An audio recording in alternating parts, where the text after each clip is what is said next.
À quoi peut servir l'histoire du climat? Nous pensons que les expériences du passé peuvent être utilisées pour concevoir des systèmes de préservation face aux évolutions futures du climat. Qui dit histoire du climat dit passeurs de mémoire. Qui sont ces passeurs de mémoire? Eh bien, tout d'abord des notables qui étaient en relation forte avec le milieu rural ou engagés dans des opérations commerciales, souvent maritimes.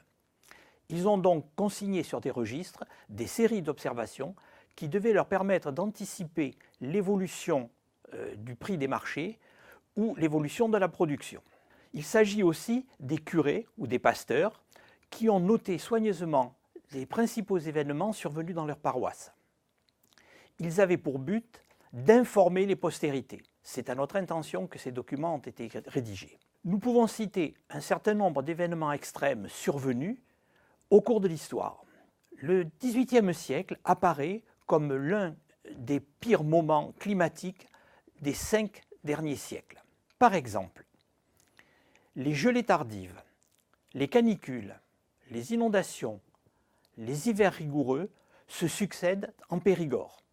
Nous avons noté 40 événements extrêmes entre 1700 et 1789.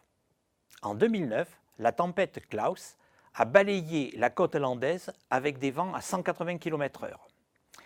Les archives des eaux et forêts indiquent clairement que depuis 1550, 15 événements de ce type se sont déjà produits. Le XVIIIe siècle se distingue avec 6 événements. Le XXe siècle ne compte que 5 tempêtes et ouragans, Klaus compris. Depuis 1500, 30 submersions des littoraux de la Nouvelle-Aquitaine ont été recensées. Le XVIIIe siècle, avec 9 événements, se distingue encore une fois. On ne compte que 5 événements au XXe siècle.